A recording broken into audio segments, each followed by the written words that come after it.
Very good morning to all. Welcome to medical concept nursing. तो आज जो हम इस लेक्चर में पढ़ने वाले हैं वो है इम्यून रिस्पॉन्स।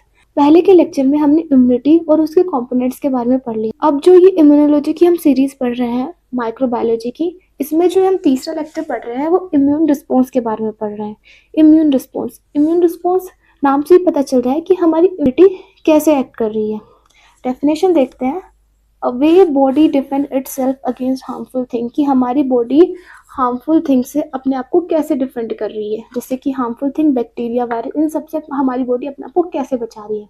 अब जो ये इम्यून रिस्पॉन्स है हमारे दो टाइप के हो सकते हैं।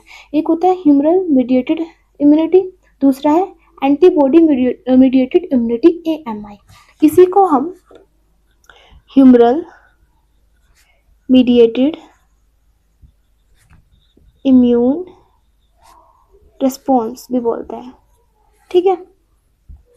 और दूसरा है हमारा सेल मीडिएटेड इम्यूनिटी या फिर सेल मीडिएटेड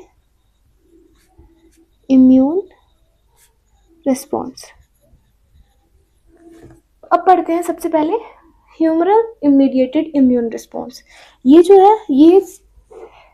है ये सेल के बाहर काम करता है। Work outside the cell, cell के बाहर यानी कि वर्क ऑन बॉडी फ्लूइड, जो बॉडी फ्लूइड हो गए हमारे blood, lymph, extra cellular fluid, उन सब में ये काम करता है।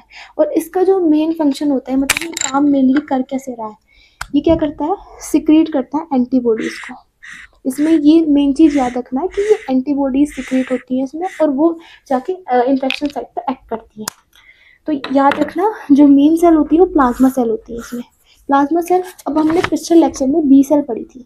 बी सेल के हमने कुछ टाइप पढ़े थे, जिसमें से एक प्लाज्मा सेल था और एक मेमोरी बी सेल था।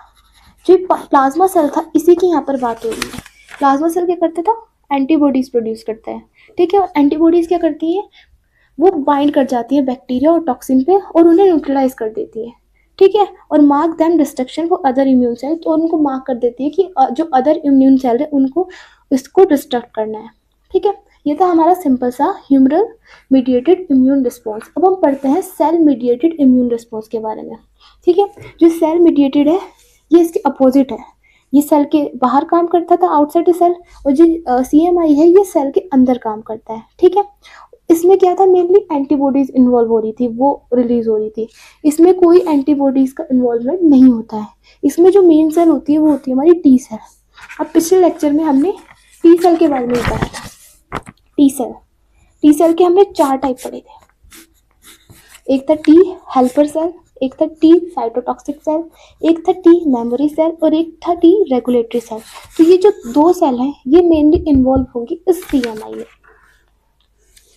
टी सेल, इसको CD4 भी बोलते हैं, टी हेल्पर सेल को।